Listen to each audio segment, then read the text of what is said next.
पहलगाम हमले के बाद भारत सरकार ने पाकिस्तानियों का वीजा रद्द कर उन्हें वापस भेजने का आदेश सुना दिया है। यूपी समेत देश भर में अब तक सैकड़ों ऐसे लोग हैं जिन्हें वापस पाकिस्तान भेजा जा चुका है। लेकिन भारत में अवैध रूप से आई सीमा हैदर की पाकिस्तान वापसी पर असमंजस बना हुआ है। कमिश्नरेट गौतम बुद्ध नगर पुलिस ने सीमा हैदर को लेकर अब तक कोई ठोस निर्णय नहीं लिया है।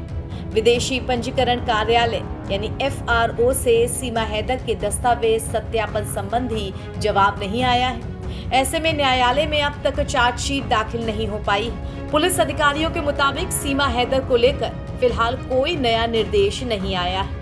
सीमा हैदर के भारत में नागरिकता के लिए आवेदन करने और विदेशी पंजीकरण कार्यालय यानी FRO दस्तावेज सत्यापन की रिपोर्ट नहीं मिलने से सीमा हैदर के खिलाफ कोई निर्णय नहीं हो सका है।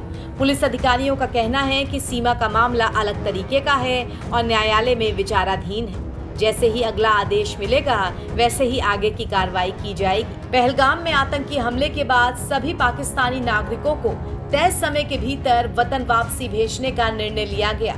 सैकड़ों पाकिस्तानी नागरिक अब तक लौट चुके हैं। इन सब में सीमा हैदर का मामला चर्चा का विषय बना हुआ है। सीमा की तरफ से कहा जा रहा है कि वो भारत में ही रहना चाहती हैं क्योंकि अब उसकी जिंदगी यहाँ बस चुकी है। वहीं सीमा हैदर के वकील AP सिंह का कहना है कि सीमा ने हिंदू धर्म अपनाकर सचिन मीना से शादी की थी। पहलगाम हमले के बाद से ही एक बार फिर सीमा हैदर सुर्खियां बटोर रही है। दूसरे पाकिस्तानी नागरिकों की तरह सीमा को वापस भेजे जाने की सोशल मीडिया पर खूब मांग हो रही है, लेकिन सीमा हैदर को फिलहाल उसके गुनाह से ही पनाह मिली हुई है। उसे अपनी गलतियों का तात्कालिक फायदा मिलता दिख रहा है। गलत तरीके से भारत में घुसने की वजह से ही उसे अब तक देश से निकाला नहीं गया है। सोशल मीडिया पर सीमा हैदर को लेकर लोग तरह तरह के सवाल उठा रहे हैं। लोगों का कहना है कि जिन लोगों के पास वीजा था उन्हें तक वापस भेज दिया गया, लेकिन बिना वीजा के भारत में घुसी सीमा हैदर उन्हें अब तक देश से क्यों नहीं निकाला गया। असल में गौर किया जाए तो इस सवाल का जवाब सवाल में ही छिपा हुआ है। भारत सरकार ने पाकिस्तानी नागरिकों का वीजा रद्द कर दिया है और उन्हें 29 अप्रैल तक भारत छोड़ देने का आदेश दिया था। अब चूंकि सीमा हैदर वीजा लेकर भारत में आई ही नहीं थी तो उनका वीजा रद्द कैसे होगा। ग्रेटर नोएडा के रबुपुरा गांव में रहने वाले सचिन मीना के साथ PUBG गेम खेलते हुए पहले प्यार में पड़ी सीमा हैदर और फिर 2023 में नेपाल के रास्ते अवैध तरीके से भारत में दाखिल हो गई।